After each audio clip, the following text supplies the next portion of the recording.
Yeah. Yeah, go ahead. Yes. The food crisis in Nigeria is as a result of the crisis we have in the agricultural sector. This crisis has been a few years in the making. The main hold of agriculture is the seed. The seed is what gives rise to food. Unfortunately for Nigeria and many African countries, there has been a lot of pressure to take hold of the seed. We have the best way of growing seeds and passing seeds from one generation to other.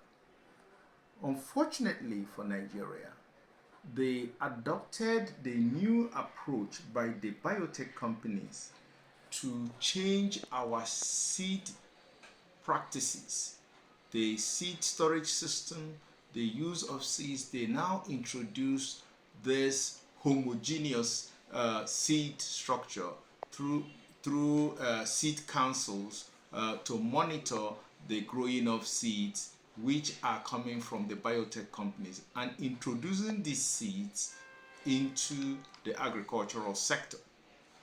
Now, by doing this, you are condemning the natural seeds and then bringing in the genetically modified seeds. Now, it is this drive to push in these genetically modified seeds that is creating the entire crisis in the agricultural sector. The terrorism, the killing of farmers is actually perpetuated by the fact that people want to eliminate those who grow the natural seeds and phase out all our natural seeds to replace them with the monopoly of genetically modified seeds. Now, why are they doing this? They want to capture the food security of Nigeria and countries across Africa. And this will give them enormous power to control polity, control health, control the people, and the Africans, Nigerians, will become objects of experimentation. So, what they are doing, if you take the insecurity in Nigeria, this started, if you look at it from 2009, they started introducing this agricultural reform. And up to now, what has happened? We have gone from almost food sufficiency, close to food sufficiency, to now we don't even have enough production of our own homegrown crops. So, what they are doing is that they are attacking the agricultural sector and killing the farmers. A grant was issued way back about 2013, 2014. They issued a grant to farmers. This grant was meant to provide, set to provide natural seeds for farmers. And these natural seeds, we are coming from natural seed growers. Now, the Bill and Melinda Gates Foundation offered 2 billion US dollars. No, 2 billion naira for farmers that grow natural seeds, so that these natural seeds will be paid for through an electronic transfer. And that electronic transfer is called the electronic wallet. So as they sold that product, it's just a cell phone that you can receive credit when you make a purchase. Now, what had happened? They distributed 14 million cell phones to Nigerian farmers. These 14 million cell phones could track the position of every farmer in Nigeria to the nearest meter. So no matter where they are, and they are using the global positioning system and what is called the near field technology, which is the NFC technology.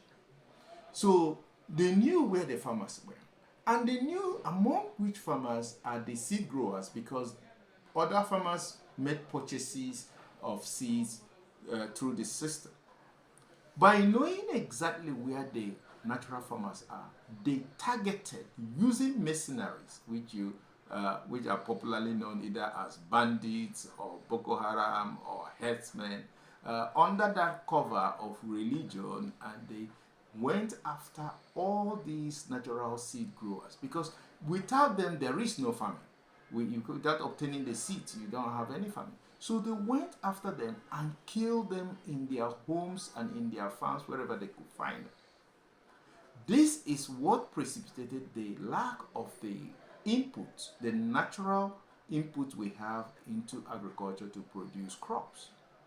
Now, the rest of the farmers, they burnt their farms and drove them into IDP camps and came through the multiplicity of NGOs they have and distributed the seeds they called improved seeds. But these are GMO seeds. And then the problem with the GMO seed is that they are suicide seeds. So when you get that first distribution and you plant that corn, when you plant it and eat that first produce, if you take the seed of that first produce and try to replant it, it will not grow. Or when it grows, it's very, very tiny replication of the, it's not even up to what you anywhere close to what you had the first time. So you have to go back to the providers, those companies, the biotech companies that produce the initial seed, to ask them for the next seed. So what that means is that that's the time they tell you the price. You know, when this happened in India with cotton, when the Indian farmers went back and they couldn't purchase it, 250,000 of them died from suicide because they couldn't just afford it. In our own case, it's even worse because they are even killing all the farmers, so that even if you go back, it's not going to be just a matter of money, it's a matter of whether they actually want you even to survive.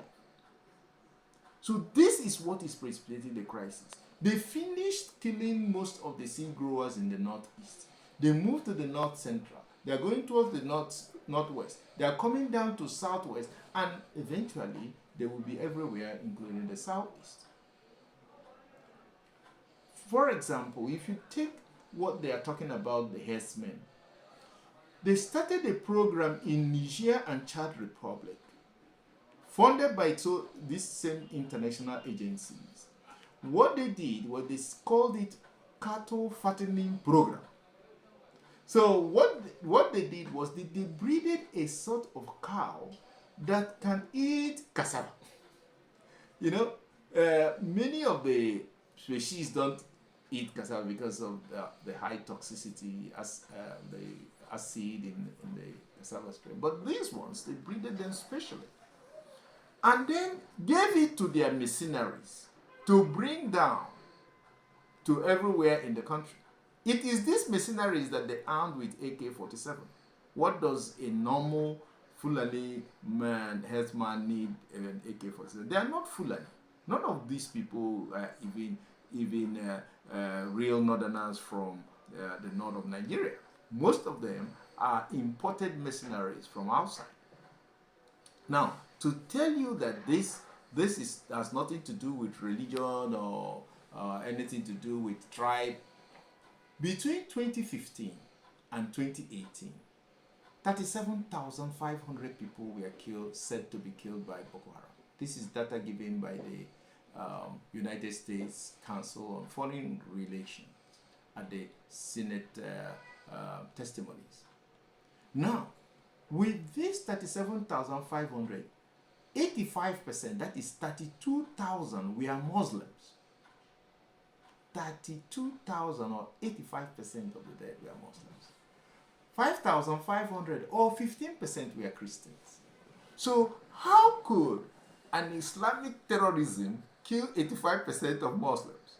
Makes no sense, because it has nothing to do with Islam or Islamic terrorism of any kind. What is going on is the biotech companies are targeting farmers. They don't care whether you're Christian or Muslim, but the majority of the farmers were Muslims. So that's why majority died. If you take a state like Zamfara, 60% of the victims were Hausa. 40% of the victims are Fulani. So how will Fulani go to kill their own people? So this also does not make sense. It has nothing to do with tribe. It has nothing to do with religion. They wanted, because they know in Nigeria there are ethnic biases. If you are Igbo, you will not maybe talk well about Yoruba, or if you are Yoruba, you will not talk well about Igbo, and these are things exist everywhere else. So they are now exploiting it and using it to create ethnic bias and religious bias, while the real criminals, who are the biotech companies who are committing these atrocities, are hiding away. They are going and making testimonies of miraculous resumption of agricultural yield, which the U.S. Department of Agriculture has shown consistently that GMOs do not increase crop yield. Many scientists and academies across the world have shown that GMOs are toxic, they cause cancer, they cause infections, they cause liver disease, they cause renal failures. It has also been that the European Union, majority of the countries of the European Union banned specifically the GMOs. And even if you grow your crop in Nigeria and there is 1%, only 1% gene contamination with GMO, that means somebody else planted GMO in your vicinity, and you have your farm, and there is, because of cross-pollination, you have 1% contamination, you can't export that to the European Union or any of the major countries. So you produce the poison in Nigeria, you eat it in Nigeria. If it was so good, why are the Europeans banning it? In Italy, it got to the point that the prime minister and all the ministers went to fields and burnt it down. The same thing happened in Hungary. The same thing happened in Germany. The same thing happened in France. Why are they doing that? If it is so good, why is it not good for the Europeans to take? But they brought it here because we are programmed for their genocide. The genocide to take over our crop, take over our system, ruin us and destroy us. So there should be, and we are calling the Global Pro-Life Alliance, which I represent, along with many other people, we are calling for, on the religious leaders, the Muslim clerics, we are calling them to announce a fatwa, declare a fatwa against the GMO seed, so that the GMO seed will not be eaten but planted by anybody in the country. The same thing we are calling on the bishops to declare crusade against the GMO seeds, so they will not be eaten, planted by anybody. And we have already written to the National Assembly and the federal government of Nigeria, to President Bola Ahmed Tinubu, that they should announce a total ban on GMO seeds. Let them try and do that. If they do that, I give this entire terrorism by these biotech companies 3 months. 3 months, and they will run out of resources. Because their investors are working on the premise that they will capture our food security. And then they need almost 100 million eggs of women. How will they do that? Now, why do they need these eggs? Why do they need our food security? Now, if you listen very carefully, you will understand the science behind it. What is going on is that the Western forecast is that going forward, medicine will change to cloning, using cloned organs, cloned heart, cloned liver, cloned kidneys. How do they do this? If somebody comes to the hospital and he's sick, has a heart disease, a doctor will do a biopsy of that heart and take some cell from there and give it to these biotech companies, and they will find the egg of a woman. Take the egg of a healthy egg of a woman and implant that nucleus that has the genetic material of that heart into that egg, and then put it for cell culture, and it will grow into a heart. And that heart now will be implanted back into that person. And then he will have a brand new heart, no more the diseased heart. Yeah, it sounds good, but who is going to provide the egg? That's the question.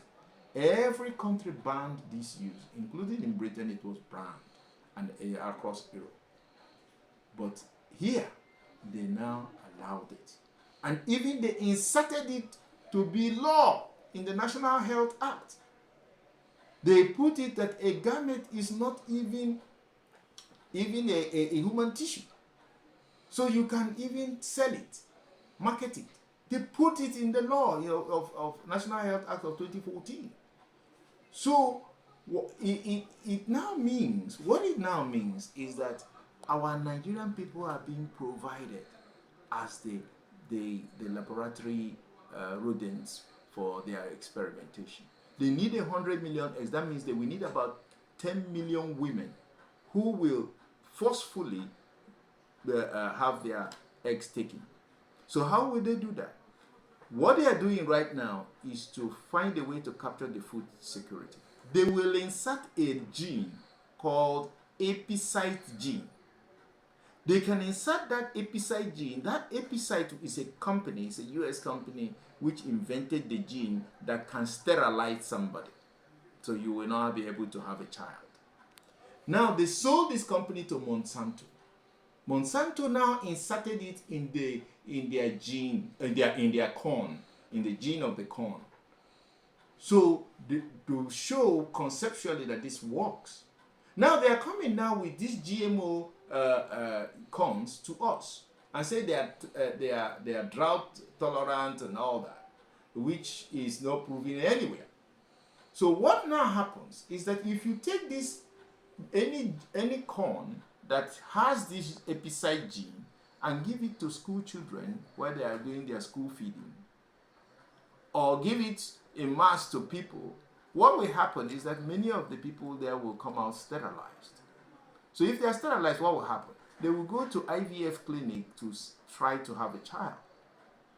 And when they go there, the ovaries, the ovarian eggs will be taken. And these things are being sold to the biotech companies at very low cost. So they can now have 100 million eggs to perfect this cloning experimentation.